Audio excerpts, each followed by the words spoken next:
Okay. Hey, welcome back, Jamal Black. We got another one live stream here.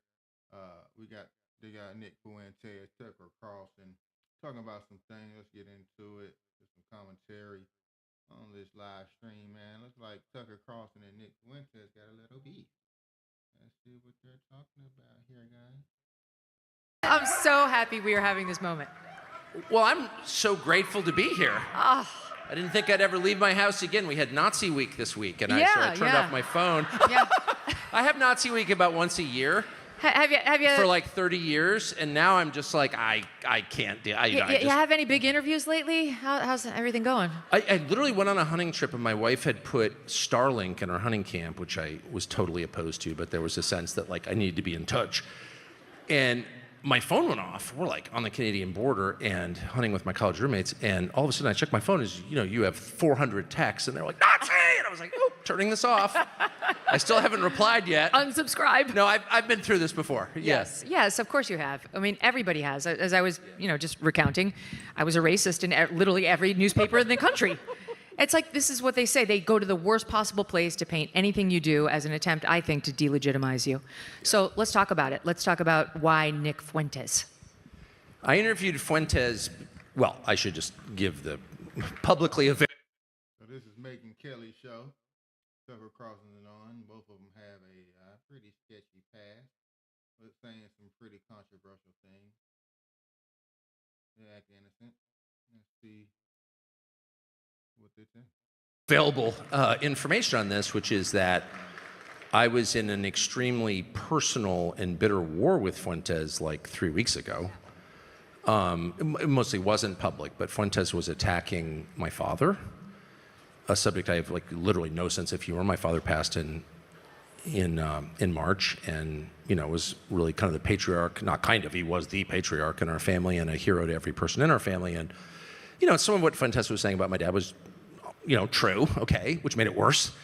But I was just so offended by that I couldn't deal with it, and my son and my wife. So I was really mad at Fuentes, and then I did an interview, and just out of I was so mad it like popped out, and I attacked Nick Fuentes. In this interview, this was last month, I think, ish, and then I got all these calls from people saying, do you know anything about, I don't know anything really about Nick Fuentes, other than he's attacking my dad, my wife, and my son.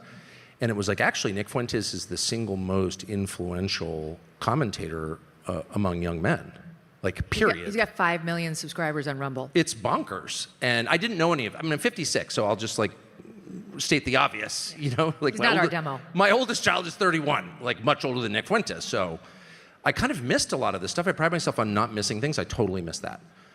Really? And then it turns out that, he has no advertisers. They've been trying to cancel him since freshman year in college. Ben Shapiro actually tried to shut him down freshman year in college, and it didn't work. In fact, it had the opposite effect. So I was like, and so I talked to a million people I know, like, maybe I should interview Nick Fuentes to hear what is this actually? And so I decided to do it, and I thought it would be controversial. I didn't think it would become what it's become. I'm not going to offer any defense other than, it's kind of interesting. I've interviewed I'm doing this for 34 years, so I've interviewed everybody, most of them bad people, to be honest. Right. I interviewed Liberian militia leaders during the Liberian Civil War, all cannibals, every single one of them. It tasted human flesh. And first of all, I kind of like them, I'm just being honest, because I like people. Don't agree with cannibalism, pretty opposed. For the record. But I'm just that way. I just like people, and the closer, if you can like smell someone and talk to them, like it's hard to not see the human in the person, even if he's a cannibal. Oh my God, these jokes are terrible, very corny. Yeah, of course, nobody wants to be like a cannibal, but it's interesting that he never heard of Nick Fuentes up until recently. Being that I would think that's his main demographic, his main lane. Even though he's much, much older, they kind of speak about the same things, been on the same network, been in the same, podcast circle, but he might not be on YouTube or in the internet as much as mainstream medium, though. Of course, Tucker Carlson was once on Fox News. Liberian cannibals smell good? Kind of rank, to be honest. Yeah. Actually, during the interview, I'll never like forget chicken. I was in Africa to cover the Civil War, and I'm interviewing this guy, and he was like, Commander Butt Naked, or it wasn't actually Commander Butt Naked, who was a famous militia leader during that war, who fought, needless to say, butt naked. But I'm interviewing this guy, and his cell phone goes off, and it's the Woody Woodpecker theme song. Da-da-da-da-da-da-da-da-da-da. And I was like, oh my gosh, you're human. It was like hilarious. Anyway, the point is, none of those were controversial. Like, I interview people who are hated, and in some cases, like, demonstrably evil, and I ask them, why did you do that? And what's your account of yourself? Like, tell me who you are. What do you believe? Mm-hmm. And that was the first thing I wanted to achieve with Nick Fuentes. Like, what is this? Tell me. I'll give you 2 hours. I have only watched your clips for like a minute long. I want to hear, like, why don't you describe what you think? Because I think that's the small role that I play, which is to get documentary evidence of people describing what they think. I did it with Putin. I'll probably do it with every other bad person in the world because I'm interested. Not because I agree with him, because I think it's interesting. And second, I wanted to say something very specific to Nick Fuentes, and it's this, and I said it, which is, I think it's totally legitimate to criticize any foreign country, from Belgium to Congo to Israel, because they're foreign countries. Yes. And I'll never give up that right. In fact, it's an obligation, I would say, and to be reasonable about it, and not, but what's in America's interest? Totally legitimate. It is totally illegitimate and very specifically unchristian to attack people for their DNA. Like, I hate this group. You wanted him to hear that. We all have to hear that. And because that is the basis of Western civilization. Western civilization is derived from the New Testament. It is based on Christian ethics. And the core difference between the West and the rest of the world, not just Israel, but every other country, is that we don't believe in collective punishment because we don't believe in blood guilt. We don't believe that you are born guilty, and we also don't believe that you're born virtuous. We believe that God created every person as an individual. God did not create communities. Every woman gives birth to a human being, and every person has the spark of God inside him. I mean, that's what we believe as Christians. And every person has the possibility of redemption. And in my religion, the great human hero, in Christianity, Jesus is God in human form. But the great human hero in the New Testament is its primary author, Paul, who was Saul of Tarsus, who was the primary persecutor as a Pharisee of Christians. He was murdering Christians. He was Jewish, by the way, so like everyone in the New Testament, but he was on the way to go murder more Christians, that he met Jesus, and then he became the great evangelist of our faith and wrote the majority of the New Testament. So like, he's my personal hero, but he's also living testament to the truth about people, which is each one of us was born as an individual, and we will face God alone at the end to account for our lives. And along the way, there is always the possibility that no matter what your genes are, what you look like, or what your religion is, that you can change and that you can be saved by Jesus. That is Christianity in 3 sentences. And Wow. Amen.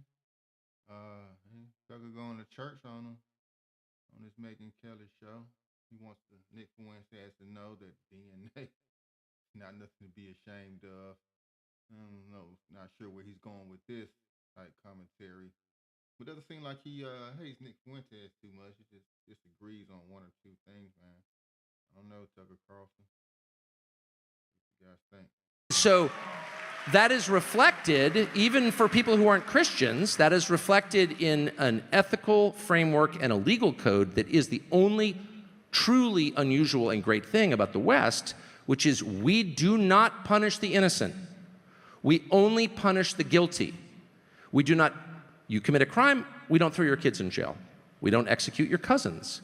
We don't commit genocide against your whole tribe. We punish you because you did it. We treat each person as an individual. That is Western civilization. That's a Christian understanding. It does not derive from any other religion. Christianity alone, unique, makes that claim. And that's the basis of our justice system, which, again, even non-Christians appreciate. That's why they move here, because it's self-evidently more humane. That's where the idea of human rights come from. They're not collective rights. It's not that your tribe has rights and his tribe doesn't. It's you as an individual have rights. And that idea is not only being challenged in our country, it's being disregarded. It's disregarded in DEI, it's disregarded in affirmative action. Identity politics is a refutation of that idea. We are awarding some people something because of how they were born and hurting others for the same reason. That is anti-Western, it's evil, And it leads, in the end, inexorably to genocide. That is the root idea behind what happened in Europe in the 40s under the Nazis. It's the root idea behind what happened in Rwanda in 1994. It's the root idea, just saying, behind what's happening in Gaza right now, where it's like, we're gonna kill the kids too, we don't care. And we're gonna, by the way, move everyone out because they're a people that is fundamentally opposed to us. Yeah, well, I'm not for that. Sorry, because that's not the Western understanding of justice. We punish the guilty alone. We do not punish the innocent. Period. And that's not racism. And in fact, it's the answer to racism. It's the answer to anti-Semitism. It's why anti-Semitism is wrong. It's why racism is wrong. No, you're not better than me.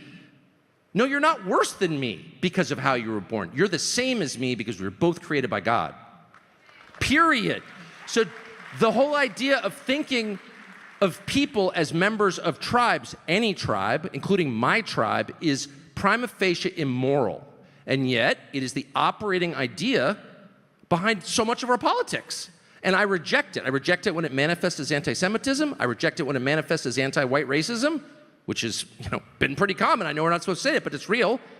But I'm not mad about that just because my kids are white, which they are. I'm mad about that because the idea is immoral, it's anti-Christian, and that is the destruction of the West. And so when I see these people like, we're defending Western, when Mark Levin's like, we're defending Western civilization, or Randy Fine, who's like, yeah, we just have to kill every Palestinian because they're Palestinian so we can defend Western civilization. I'm like, no. You are the enemy of Western civilization because collective punishment is the enemy of Western civilization. Period. Wow. That's what I wanted to say, and I said it, and they called me a Nazi, and I'm like, actually, I hate the Nazis for that specific reason. Okay, we get it. You're not a Nazi. You hate the Nazis. You don't want to be associated with the Nazis, but you still line with a lot of Nazi ideology, though. We're not going to call you a Nazi. There's plenty of other names. We can call you Tucker Carlson. But wait, what I hear you saying, sort of, is that you wanted to reach him. You wanted him. Of course I want to reach him and everyone watching. But were you trying to help him in a way? I want to tell the truth as I understand it with the ever-present knowledge that I'm kind of a buffoon and I'm often wrong. I supported the Iraq War. I remind myself of that every single day. I've made a ton of mistakes, a ton of errors and judgments. I've been carried away by enthusiasm and particularly by anger many times in my life. So with that knowledge, knowing that I am imperfect and I don't always possess the truth, okay? You always have to remember that because I'm not God. I still want to tell the truth as clearly and completely as I can in every venue, in every conversation, as fearlessly and without shame as I possibly can. And that's why Nazi Week doesn't bother me anymore, because I'm not a Nazi. I'm a Christian. Of course. So what about, I don't want to spend the whole time on this, but I am curious. The main criticism, as I understand it, has been, well, yes, platforming. They say that. I don't accept platforming as a valid objection. When is that a verb, by the way? You take a noun and you make it into a verb and nobody says anything? As a former editor, I say no. Yeah, agreed. Okay. Honestly, but as far as I know, Nick Fuentes hasn't eaten anyone. Jeffrey Dahmer ate people, and he was platformed by Diane Sawyer. Dude, we have a sitting member of Congress. I spoke to the Speaker of the House about this today. We have a sitting member of Congress from Florida called Randy Fine, who was literally texted or put on Twitter, we should kill them all, every single one. Someone texted a picture of a dead baby, and he laughs at it. And it's like, this guy's a lawmaker who's appropriating money to a military committing genocide, and that's cool? It's not cool. No. And let's just be honest. That is much worse than anything Nick Fuentes has said, period. So the main pushback has been when you had Jeffrey Dahmer or the Ku Klux Klan, or et cetera, these journalists went after them, exposed the terrible things. And Nick Fuentes has said a long list of very vile things. Big time, including attacking my dad, which was the most vile of all, in my opinion. Yeah. Attacked his dad and went after the man's dad. I can't believe that. Nick Fuentes. Come on now, Brody. Not cool. Talking about the man's dad, any man's parents, alive, dead, definitely is not something, someone should do. got a lot of Nick Fuentes support. A lot of people agree with Nick, but this is one thing I cannot deal with at all, man. For real, for real. And why is none of this coming up? Okay, there you go. There you go. All right.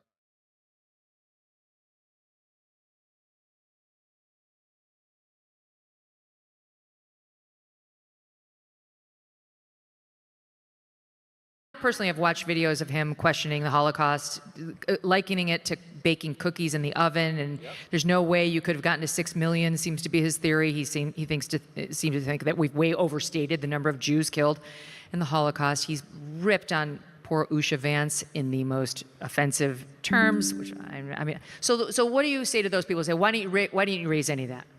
You know, do your own interview the way that you want to do it. You're not my editor. Buzz off. I mean, I don't know. You want to go yell at Nick Fuentes? I'll give you his cell. Call him and go sit and yell at him and feel virtuous or whatever. That's up to you. I got the same thing with Putin. Why aren't you yelling at him? Okay, why? So I can show that I'm a good person? I care about what my wife thinks, my children think, and God thinks, and that's it. I don't need to prove that I'm a good person to you. You may think I'm a terrible person. Okay, I'm just doing my thing, which is I want to understand what people think, and I'm committed to that, and if you don't like it, don't watch. That's my view. Yep. But that doesn't mean that I share the views. I'm not telling Nazi jokes, obviously, or Holocaust jokes. I mean, please. And I don't, I'm not telling him even in private because I'm not into that at all. But I will say, just since you brought it up, one thing that did bother me was the Usha Vance thing, and I did actually, I generally make it a practice not to be like, you said this, and da-da-da-da-da, and the internet tells me, or the ADL says you said this. It's like, why don't you just tell me what you do think? Like, why don't you speak for yourself? Because we're adults. That is my approach with everybody, whether I like him or don't like him. But the Usha Vance thing did upset me because I know Usha Vance and I love Usha Vance, and I was really offended by that, just personally because I know her, right? And in a normal way. And I did think about that. Like, that pissed me off. And I'm just being as honest as I can be. I didn't want to repeat it. Yeah, no, you're always in that position. As a journalist, you're always there like, do I repeat it? Well, if you know the person. And spread it? Or well, kind of. Who the heck is Usha Vance? This is Usha Vance. Is that J.D. Vance's wife? Usha? That's a nice Rolex. Tucker got on right there. All right, Tucker. A little money right there, man. Nice Rolly. Rolly with the devil wrench on there. All right, man. Get back into it. And it's like so wounding, and I mean, he attacked my wife, as I said. So I don't know. I'm sensitive on that. So let me ask you Maybe this. I made the wrong call, by the way, probably. Did you know gold is up around 40% this year? That's not speculation, it's reality. And if a portion of your savings is not diversified into gold, you're missing the boat. Here are the facts. The US dollar, still too weak.